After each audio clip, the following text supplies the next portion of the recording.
Assalamualaikum warahmatullahi wabarakatuh. Baiklah, di sini saya akan mempresentasikan karya tulis ilmiah saya yang berjudul Case Study Design Analysis of Student Mathematical Creative Thinking Ability Derived from Their Self-Efficacy. Nah, adapun latar belakang yang mendasari artikel kali ini yaitu di mana pendidikan merupakan hal yang sangat penting dirasakan saat ini. Sekolah dianggap memiliki peran penting dalam sebuah wadah untuk mendapatkan ilmu untuk menghadapi permasalahan yang kompleks nantinya. Oleh karena itu, sekolah jelas harus memperhatikan kurikulumnya. Sekolah harus membantu siswa memahami bahwa belajar adalah proses interaksi dan pemahaman yang dibangun melalui kegiatan bersama antara guru dan siswa yang bersifat kolaboratif. Nah, menurut NCTM, di era globalisasi di abad ke-21 ini diperlukan penguasaan matematika yang sangat kuat, sehingga matematika perlu diberikan dari sekolah menengah, sekolah dasar sampai sekolah tinggi. Oleh karena itu, kemampuan berpikir kreatif dan kritis sangat berperan penting dalam pengembangan proses berpikir. Walaupun kemampuan berpikir kreatif dinilai penting dengan harapan memiliki penguasaan yang baik, namun pada kondisi pendidikan di Indonesia saat ini kurang begitu baik dilansir dari PISA dan TIMSS. Kemudian pada kurikulum 2013 ini menekankan pada implementasi dan tujuan pendidikan, sehingga bahwa pada soal yang berbasis high order thinking skill yang dianggap bisa membantu dalam meningkatkan kemampuan berpikir kreatif matematis dalam memecahkan masalah di situasi yang baru. Dalam upaya untuk mengembangkan kemampuan berpikir kreatif matematis tidak terlepas dengan salah satu faktor, yaitu self-efficacy. Self-efficacy bukanlah komponen dari definisi literasi matematika, akan tetapi sebagai prasyarat penting bagi literasi matematika itu sendiri. Sehingga self-efficacy ini merupakan salah satu faktor dalam memprediksi keberhasilan akademik siswa. Kemudian selain itu adanya survei di self-efficacy di Kabupaten Kampar, sehingga penelitian tidak tertarik ingin mengetahui bagaimana self-efficacy di Kabupaten Kampar sendiri. Mengingat pentingnya kemampuan berpikir kreatif dan self-efficacy tersebut, oleh karena itu peneliti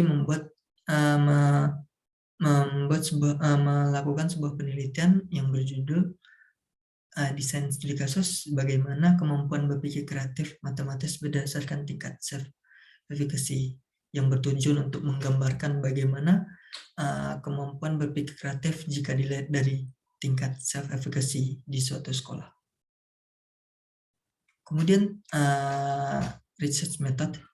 Penelitian ini adalah penelitian kualitatif dengan desain studi kasus, di mana penelitian ini dilakukan pada salah satu sekolah di Kabupaten Kampar, yakni SMA Negeri 1 Kampar, pada semester genap tahun ajaran 2020-2021 dengan subjek penelitian yaitu kelas 7. Data dikumpulkan dengan menggunakan teknik tes, angket, dan wawancara untuk menghasilkan hasil temuan betul-betul dapat dipercaya. Terlebih dahulu dilakukan pengembangan terhadap seluruh instrumen, digunakan soal tes, angket, dan wawancara. Dengan soal kemampuan berpikir kreatif matematis disusun dengan memprediksi 4 indikator, yakni kelancaran, keluasan, originalitas, dan elaborasi. Kemudian self-efficacy disusun dengan 7 indikator, yaitu dengan kevalidan dan reliabilitas 0,871.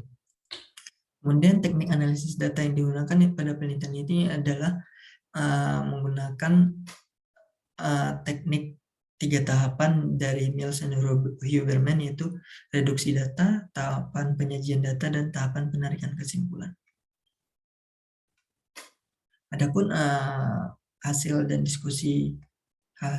dan pembahasan dari artikel ini yaitu terlihat pada tabel tersebut secara numerical.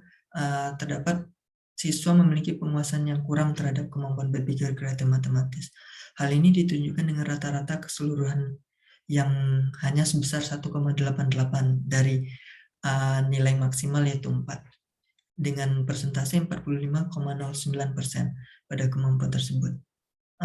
Terlebih lagi secara rinci, siswa terlihat bahwa siswa kurang menguasai jawaban untuk soal nomor 4, yakninya indikator dari elaborasi, yaitu dari 12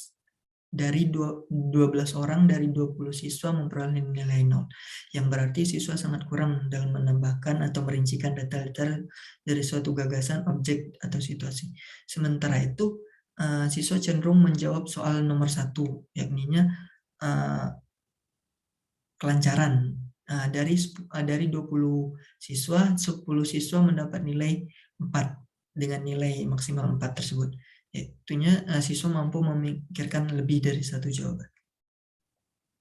Kemudian terlihat dari tabel kemampuan berpikir kreatif matematis siswa ditinjau dari self-efficacy, terlihat bahwa siswa dengan self-efficacy tinggi selalu memiliki skor kemampuan berpikir kreatif matematis yang lebih tinggi daripada siswa dengan self-efficacy sedang dan rendah, dengan puasan tertinggi yaitu soal nomor 3 dengan indikator orisinalitas.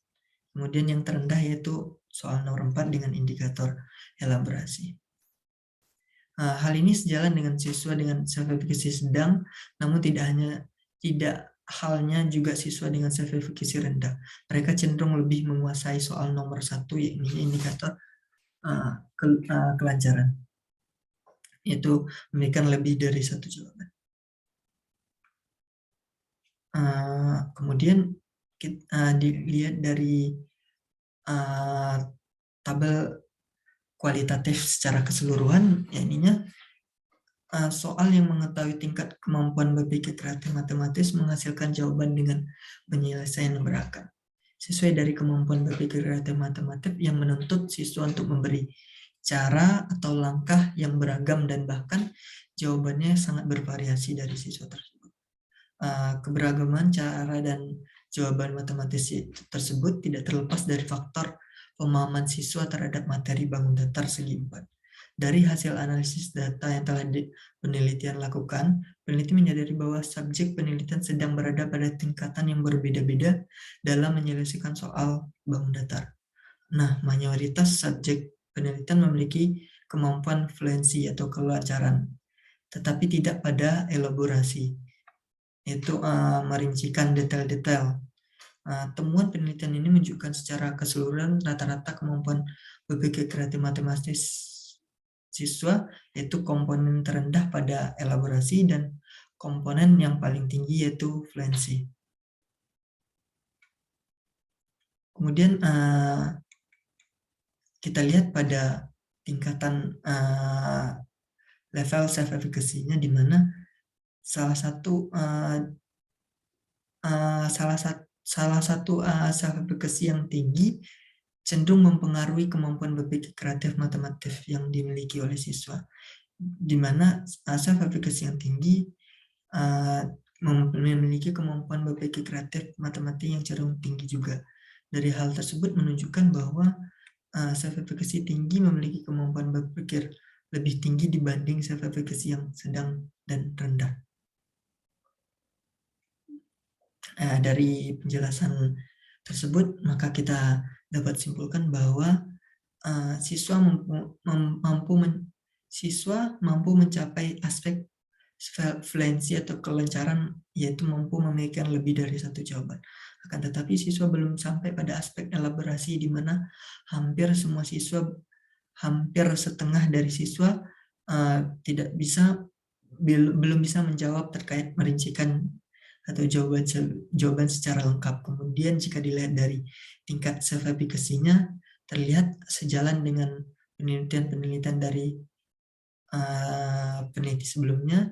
Self-efficacy tinggi memiliki kemampuan berpikir kreatif tinggi, di mana siswa mampu memikirkan lebih dari satu jawaban, alternatif jawaban yang berbeda, memikirkan cara yang tak lazim, dan merincikan detail. Sedangkan yang sedang memiliki kemampuan berpikir sedang juga, di mana siswa masih tidak banyak merincikan detail-detail masih tidak banyak bisa merincikan detail-detail, yaitu elaborasi. Kemudian siswa yang self efficacy-nya rendah memiliki kemampuan berpikir kreatif rendah juga, di mana siswa kurang mampu memaksimalkan penjabaran dan cara yang dibuatnya, apalagi di permasalahan di soal nomor 4 yaitu elaborasi. Mungkin itu saja yang dapat saya sampaikan. Kurang lebihnya saya mohon maaf. Assalamualaikum warahmatullahi wabarakatuh.